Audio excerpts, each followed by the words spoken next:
A maioria dos homens é tão completamente subjetiva que nada realmente os interessa além de si mesmos.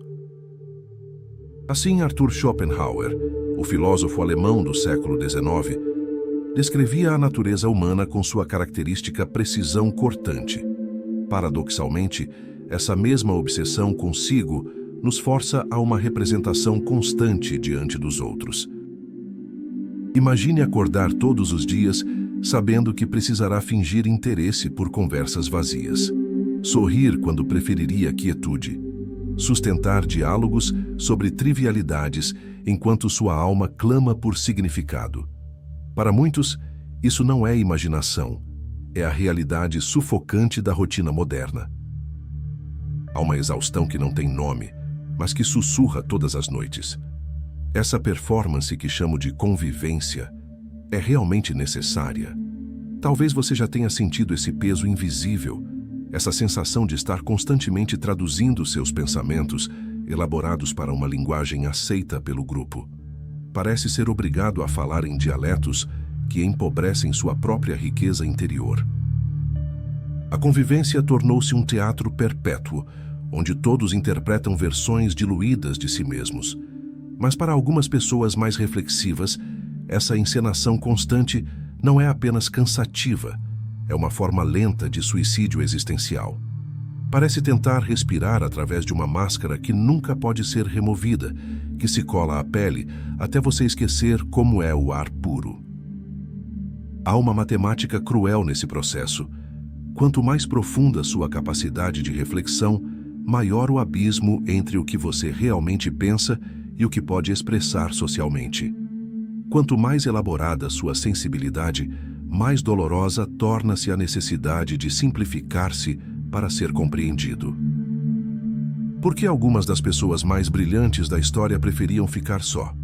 O que leva grandes pensadores a sentirem repulsa pela convivência? E será que o recolhimento é uma maldição ou um privilégio reservado para os intelectualmente superiores? Schopenhauer tinha uma resposta devastadora para essas perguntas, e ela não era nada gentil com nossa necessidade desesperada de aprovação social. Hoje, vamos mergulhar nessa verdade incômoda que poucos têm coragem de encarar. Por que pessoas reflexivas frequentemente escolhem momentos a sós? E o que isso revela sobre a natureza sufocante da convivência moderna? Um homem só pode ser ele mesmo enquanto está só. Se ele não ama a solidão, não amará a liberdade, pois é só quando está só que é realmente livre. Declarava Schopenhauer, revelando uma verdade que nossa cultura hiperconectada se recusa a aceitar. A convivência exige de nós uma performance incessante. Acordamos e vestimos nossas máscaras emocionais como quem se prepara para o teatro. Cada interação social pede que a gente adapte o que sente para palavras simples. Fingimos interesse pelo que nos entedia completamente. Essa encenação do dia a dia não é apenas cansativa, é psicologicamente devastadora. Arthur Schopenhauer conhecia intimamente esse fardo. O filósofo alemão, conhecido por sua visão pessimista da condição humana, observava como as pessoas viviam presas em representações vazias. Ele via através das aparências sociais e reconhecia o custo mental dessa constante atuação. Para Schopenhauer, a maioria das interações humanas eram exercícios de futilidade disfarçados de importância. Nascido em uma família burguesa de Danzig, Schopenhauer cresceu observando as convenções sociais com olhos críticos. Desde jovem, percebia a discrepância entre o que as pessoas diziam sentir e o que realmente sentiam. Essa percepção precoce da inautenticidade humana moldou sua filosofia e sua relação problemática com o ambiente social. A vida é uma longa batalha, temos de lutar a cada passo, observava o pensador alemão. Mas a batalha mais cruel não é contra as circunstâncias externas, é contra a necessidade de trair nossa própria natureza para sermos aceitos. Cada conversa forçada, cada riso falso, cada opinião adaptada às expectativas alheias representa um pequeno suicídio da genuinidade. A pessoa mais reflexiva sente visceralmente essa dissonância. Há algo antinatural em participar de rituais vazios, em sustentar conversas que não levam a lugar algum, em fingir que se importa com dramas alheios, quando sua própria vida clama por atenção. Funciona como forçar um instrumento de precisão a executar tarefas grosseiras, tecnicamente possível, mas espiritualmente mutilador. A sombra é um problema moral que desafia toda a personalidade do ego, alertava Carl Jung, o psiquiatra suíço fundador da psicologia analítica. Mas o que acontece quando nossa sombra não é apenas o que reprimimos, mas também nossa própria autenticidade, sufocada sob camadas de expectativas sociais. Para quem pensa com profundidade, cada interação banal exige um custo mental imenso. É preciso traduzir constantemente pensamentos elaborados para uma linguagem aceita pelo grupo. Há uma matemática perversa nesse processo. Quanto maior sua capacidade intelectual, maior o gap entre o que você realmente pensa e o que pode expressar socialmente. Funciona como tentar explicar a teoria da relatividade usando apenas monossílabos. Schopenhauer observava que as pessoas mais capazes frequentemente se sentiam como estrangeiros em sua própria cultura. Elas falavam a mesma língua superficialmente, mas operavam em frequências completamente diferentes. Onde outros viam entretenimento, elas viam vazio. Onde outros encontravam conexão, elas experimentavam alienação. Schopenhauer compreendia que essa clareza de visão naturalmente afastava aqueles que a possuíam. Quando você vê além da superfície, torna-se difícil sustentar conversas que nunca mergulham além do trivial. Quando você compreende a vacuidade de muitos rituais sociais, participar deles se torna uma tortura existencial. Há pouco a obter no mundo. Ele é cheio de miséria e dor. E se alguém escapa a isso, o tédio o espreita a cada esquina, escrevia o filósofo. Para ele, a agenda social moderna havia se degenerado em vampirismo sistemático. Pessoas com capacidade limitada operavam como verdadeiros sugadores de vitalidade, dependendo parasitariamente da criatividade alheia. O filósofo alemão reconhecia que não era apenas questão de preferência pessoal. Era uma necessidade de preservação mental. Quem pensa com profundidade precisa de sossego para processar a complexidade da vida. Precisam de espaço para respirar intelectualmente, longe do barulho constante das interações triviais. Dá a sensação de uma orquestra sinfônica tentando tocar em uma discoteca e a mesma orquestra em uma sala de concertos projetada acusticamente. Quanto mais um homem tem em si mesmo, menos desejará dos outros. Observava Schopenhauer, tocando no cerne de um paradoxo existencial. Aqueles com maior riqueza interna frequentemente sentem menor necessidade de presença dos outros. Esta não é uma declaração de arrogância, mas o reconhecimento de uma economia psíquica fundamental. Quando você possui densidade suficiente para entreter a si mesmo, estar com pessoas deixa de ser uma necessidade desesperada e torna-se uma escolha consciente. Mas nossa cultura interpreta essa autossuficiência como patologia, como se a capacidade de estar bem consigo mesmo fosse um defeito a ser corrigido. Vivemos em uma cultura que patologizou a introspecção e romantizou a extroversão. O sossego é visto como depressão, a reflexão como ansiedade, a preferência por ficar só como distúrbio social. Mas para pessoas mais reflexivas, esses momentos de recolhimento não são sintomas de doença, são requisitos de saúde mental. Fugimos dos momentos a sós porque eles nos confrontam com quem realmente somos, sem distrações, sem espelhos externos, sem validação alheia. Vivemos em uma cultura que transformou a conexão constante em vício e a quietude em algo aterrorizante. Todos os problemas da humanidade derivam da incapacidade do homem de ficar quieto, sozinho, em um quarto. Observava Blaise Pascal, o matemático e filósofo francês do século XVII. Schopenhauer identificava na agenda social uma forma perversa de drenagem energética, Os homens são como crianças, pois se você os mimar, tornam-se intratáveis, alertava o filósofo alemão. Não conseguindo produzir insights próprios, pessoas com capacidade limitada gravitam naturalmente em direção àqueles que possuem maior densidade intelectual. Elas chegam com problemas banais, crises fabricadas, necessidades emocionais infinitas, exigem explicações, validação, entretenimento. Se assemelha a ver nas pessoas brilhantes uma fonte inesgotável de energia, da qual podem extrair indefinidamente sem nunca questionar o que oferecem em troca. O problema é que o meio social moderno mimou a mediocridade ao ponto de ela se sentir no direito de consumir indefinidamente a força dos mais dotados. E a pessoa mais reflexiva, por compaixão ou educação, se vê sugada para dentro desse buraco negro intelectual. É uma forma sutil de colonização mental, onde a qualidade é constantemente sacrificada em nome da quantidade. Há algo visceralmente antinatural nesse processo. Parece estar faminto em um banquete onde só servem comida de plástico. Você pode mastigar indefinidamente, mas nunca se nutrirá. Assim, é a trajetória daqueles que buscam conexão genuína em ambientes banais. Há aparência de substância, mas nenhuma nutrição real. A vida oscila como um pêndulo entre a dor e o tédio, escrevia Schopenhauer.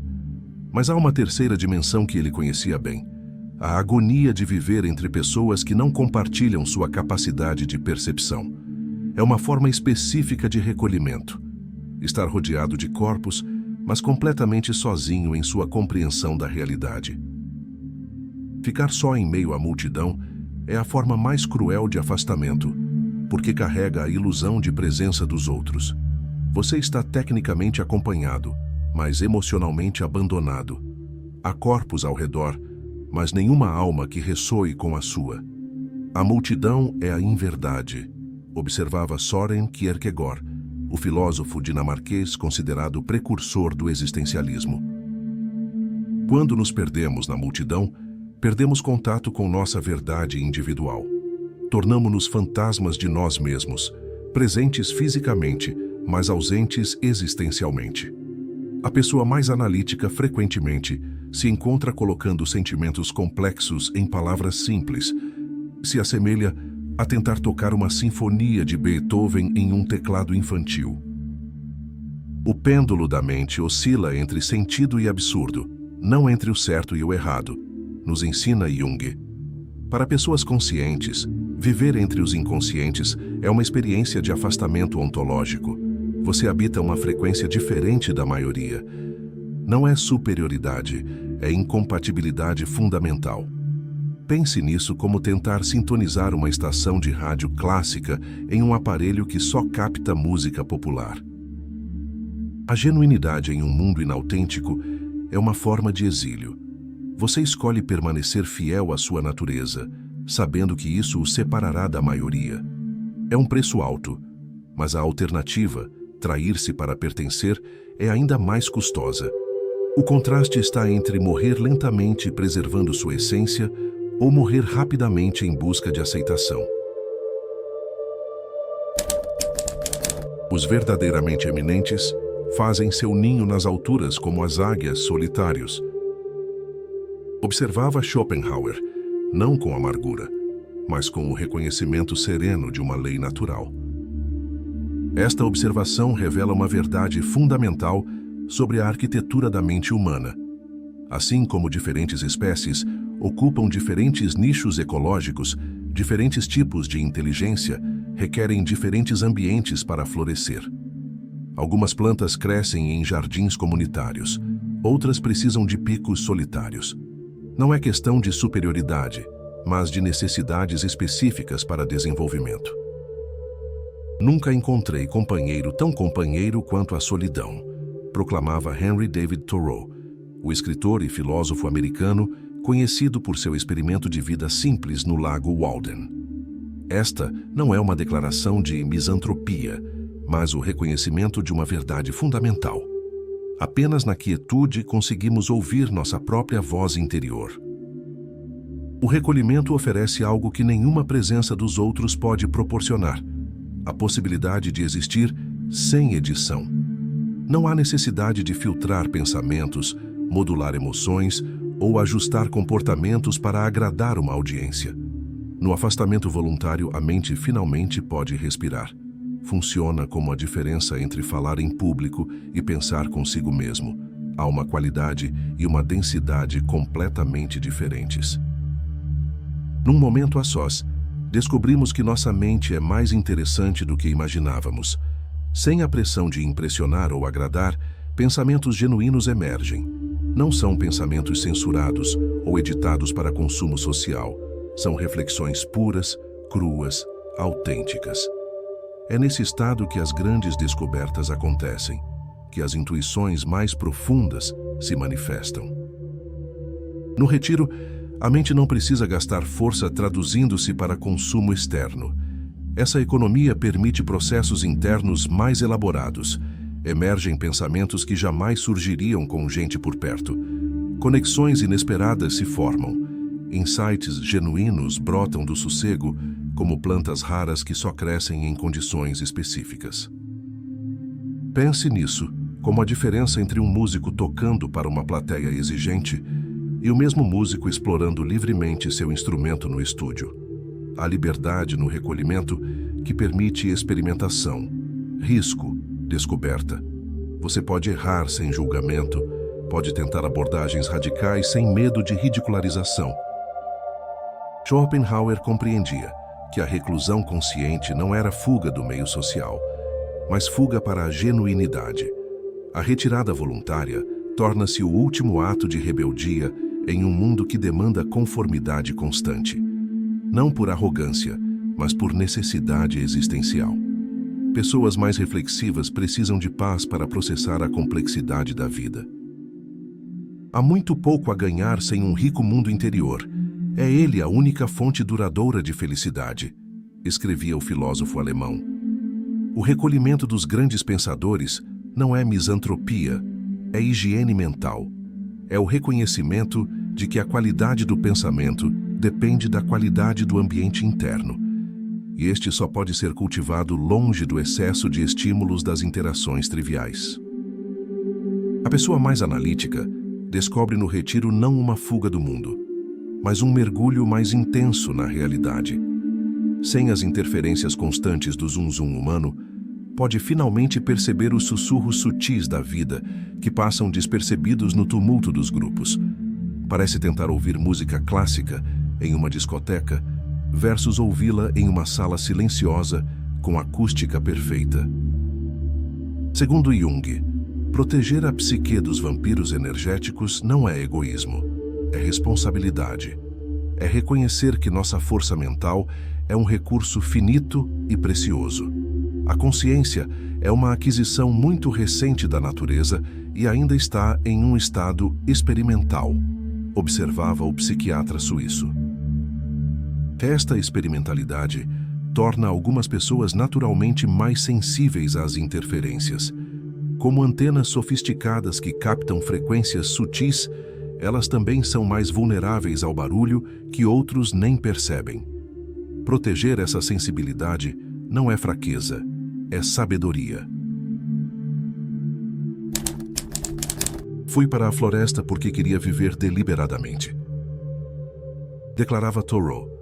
Esta não foi uma fuga do convívio, mas uma fuga para a autenticidade. O recolhimento consciente é a última fronteira da liberdade, em um mundo que mercantiliza até mesmo nossos momentos de paz. A retirada voluntária dos grandes pensadores revela uma verdade que nossa cultura hiperconectada se recusa a aceitar. Nem toda a presença dos outros vale a pena. Nem toda conversa merece nossa energia. Nem todo convite social é um presente. Alguns são armadilhas disfarçadas que nos afastam de nós mesmos. Há uma diferença fundamental entre momentos a sós e afastamento imposto. O segundo é imposto, é uma prisão. O primeiro é escolhido, é uma liberdade. Quando Thoreau se retirou para o Lago Walden, não estava fugindo da humanidade, estava buscando sua própria humanidade. longe das distorções da cultura. Schopenhauer entendia que a verdadeira coragem não está em se expor constantemente ao julgamento alheio, mas em ter a integridade de preservar sua essência, mesmo quando isso significa caminhar sozinho. A riqueza da alma é a única riqueza verdadeira, pois com todas as outras riquezas vem um mal ainda maior do que elas, observava o filósofo alemão. Para pessoas mais reflexivas, esta compreensão muda de florescer para murchar, de criar para apenas reproduzir. É reconhecer que alguns jardins só crescem longe dos olhares curiosos, que certas flores precisam da quietude para desabrochar plenamente. É aceitar que nem toda beleza foi feita para ser exibida. Ficar só revela algo que a presença constante dos outros obscurece. Você é mais interessante quando está consigo mesmo do que quando está tentando ser interessante para os outros. Seus pensamentos são mais profundos quando não precisam ser traduzidos para consumo alheio. Sua criatividade flui mais livremente quando não está sendo julgada em tempo real. É no recolhimento que descobrimos nossas verdadeiras paixões, nossos interesses genuínos, nossas curiosidades autênticas. Sem a pressão de impressionar ou agradar, podemos finalmente explorar o que realmente nos move. É nesse espaço sagrado que a originalidade nasce. Há apenas um caminho, o seu caminho. Há apenas uma salvação, a sua salvação, nos lembra Jung em seu livro vermelho. O retiro é o reconhecimento final desta verdade. É aceitar que sua jornada é única e que tentar compartilhá-la com quem não a compreende apenas a dilui. A pessoa mais reflexiva que escolhe o afastamento consciente não está fugindo da vida. Está escolhendo qual trajetória viver. Está priorizando a qualidade sobre a quantidade, a densidade sobre a extensão, a genuinidade sobre a aceitação. É um ato de coragem suprema.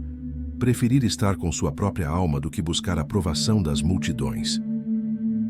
Limitações sempre favorecem a felicidade, observava Schopenhauer. A limitação consciente da agenda social não é empobrecimento, mas refinamento. É escolher poucos relacionamentos significativos em vez de muitas conexões superficiais. É reconhecer que a qualidade sempre supera a quantidade quando se trata de conexões humanas genuínas. Thoreau complementava essa visão. A dependência da aprovação ou presença dos medíocres nos mantém presos em sua órbita de baixa vibração. A libertação começa quando você aceita que nem todos merecem acesso à sua profundidade. É reconhecer que algumas águias voam sozinhas não por incapacidade de voar em bando, mas porque suas asas foram feitas para altitudes onde poucos conseguem respirar. E nessas altitudes, longe do zum-zum do mundo, finalmente podem ouvir o sussurro da própria alma e descobrir tesouros que apenas a paz pode revelar. A vida em nós é como a água no rio, pode subir mais alto do que jamais vimos. Concluía Thoreau. Mas para que essa água suba, às vezes precisamos encontrar nossa própria nascente, longe do barulho, longe das expectativas, longe de tudo que não seja essencial à nossa natureza mais elaborada. E você? Quantas vezes se pegou fingindo interesse em conversas que drenam sua energia? Quantas máscaras ainda carrega para agradar pessoas que nem mesmo conhecem quem você realmente é? Quantos sorrisos forçou quando sua alma pedia sossego? Pense por um momento. Quando foi a última vez que você se permitiu ser verdadeiramente honesto sobre o que sente em relação às suas obrigações sociais? Quando parou de fingir que certas conversas são prazerosas e admitiu que elas são, na verdade, exaustivas? Talvez seja a hora de parar e se perguntar: o que aconteceria se você parasse de simplificar seus pensamentos para um vocabulário emocional limitado? E se você simplesmente aceitasse que nem todo mundo precisa entender sua profundidade? E se você parasse de se desculpar por precisar de sossego? Há um tempo a sós que não é abandono, mas encontro. Um recolhimento que não é fuga, mas chegada. Uma quietude que não é vazio, mas plenitude concentrada. Schopenhauer sabia disso. Thoreau viveu isso. E Jung escreveu sobre isso. Eles descobriram que estar consigo mesmo pode ser mais nutritivo do que qualquer presença externa. Há algo libertador em aceitar que você não precisa ser social para ser uma boa pessoa. Que você não precisa estar constantemente disponível para ser valioso. Que você pode escolher quando e como se conectar com outros sem culpa ou justificativas elaboradas. Pense nos momentos em que você se sente mais você mesmo. Provavelmente, não são aqueles em que está performando para uma plateia, mas aqueles raros instantes de recolhimento consciente, quando pode finalmente respirar sem editar cada pensamento, cada sentimento, cada reação. A inteligência não é apenas capacidade de processar informações, é também sabedoria para reconhecer o que merece seu tempo e energia. É coragem para dizer não às distrações, mesmo quando vêm disfarçadas de obrigações sociais. É integridade para preservar sua essência, mesmo quando isso significa caminhar sozinho. Não se trata de desprezar todos os relacionamentos, mas de escolher conscientemente com quem compartilhar sua densidade. Não é sobre se tornar um eremita, mas sobre reconhecer que alguns tesouros só podem ser descobertos na quietude de sua própria presença. O mundo vai continuar girando sem sua presença constante. As conversas vazias vão acontecer com ou sem você, mas sua paz interior, sua criatividade, sua autenticidade, essas dependem de você ter coragem de protegê-las. Não perca mais tempo discutindo o que é um homem bom. Seja um, aconselhava Marcus Aurelius, o imperador romano e filósofo estoico. Talvez a pergunta não seja por que pessoas mais reflexivas evitam a agenda social, mas por que o resto do mundo tem tanto medo da quietude. Por que fugimos tanto de nós mesmos que preferimos qualquer presença à nossa própria companhia? Há uma história universal que ecoa através dos séculos, a do homem que descobriu que sua maior riqueza estava no que parecia ser sua maior pobreza. Enquanto todos ao seu redor colecionavam relacionamentos superficiais como troféus, ele aprendeu a cultivar uma única amizade profunda consigo mesmo. Imagine que sua trajetória fosse uma biblioteca. A maioria das pessoas prefere encher suas estantes com livros que nunca leram, apenas para impressionar visitantes ocasionais. Mas e se você escolhesse ter menos volumes, porém cada um profundamente conhecido, sublinhado, vivido? E se a qualidade de sua biblioteca pessoal fosse medida não pelo número de volumes, mas pela profundidade de seu conhecimento de cada obra? O recolhimento consciente é essa biblioteca curada. É a recusa de acumular presenças vazias em favor da qualidade absoluta. É compreender que uma conversa verdadeira com sua própria alma vale mais que 1000 diálogos automatizados com estranhos bem-intencionados. Pense no último momento em que você se sentiu verdadeiramente entendido. Provavelmente não foi em uma festa barulhenta ou em uma reunião social. Foi talvez em um instante de paz, quando algo dentro de você reconheceu algo dentro de você mesmo. Quando você parou de explicar e simplesmente existiu. Quando descobriu que não precisava de tradução ou validação externa. A pergunta que Schopenhauer nos deixa não é se devemos ou não viver em convívio. É se temos coragem de viver primeiro conosco. Se somos capazes de encontrar presença suficiente em nossa própria complexidade antes de buscar validação na simplicidade alheia. O contraste está entre momentos a sós escolhidos e afastamento imposto. Um é liberdade, o outro prisão. O recolhimento dos grandes pensadores é sempre uma escolha consciente. O reconhecimento de que algumas descobertas só acontecem na quietude. Algumas ideias só nascem quando tudo fica calmo. Algumas verdades só emergem quando paramos de tentar explicá-las aos outros. Considere por um momento. E se sua necessidade de estar sempre acompanhado não fosse amor pela humanidade, mas medo de si mesmo? E se a corrida constante em direção aos outros fosse, na verdade, uma fuga daquilo que você poderia descobrir no sossego? E você? Quando foi a última vez que passou uma noite inteira só, sem pressa, sem agenda, apenas explorando os corredores silenciosos de seu universo íntimo? Quando permitiu que pensamentos não censurados emergissem livremente, sem medo do julgamento de uma plateia imaginária? Talvez a verdadeira questão não seja por que pessoas mais reflexivas evitam a agenda social, mas por que o resto de nós tem tanto medo de descobrir o que acontece quando finalmente paramos de fugir de nossa própria presença. O recolhimento não é o destino das pessoas brilhantes, é sua escolha corajosa. É a decisão de preservar algo raro e precioso em um mundo que constantemente tenta diluir a excelência em mediocridade. É o último ato de rebeldia em uma época que confunde conexão com submissão e autenticidade com arrogância. É reconhecer que, às vezes, a coisa mais radical que você pode fazer é simplesmente ficar quieto e ouvir o que sua própria alma tem a dizer. E descobrir que essa voz, há tanto tempo silenciada pelo excesso de estímulos do mundo, tinha muito mais sabedoria do que qualquer conselho externo jamais poderia oferecer.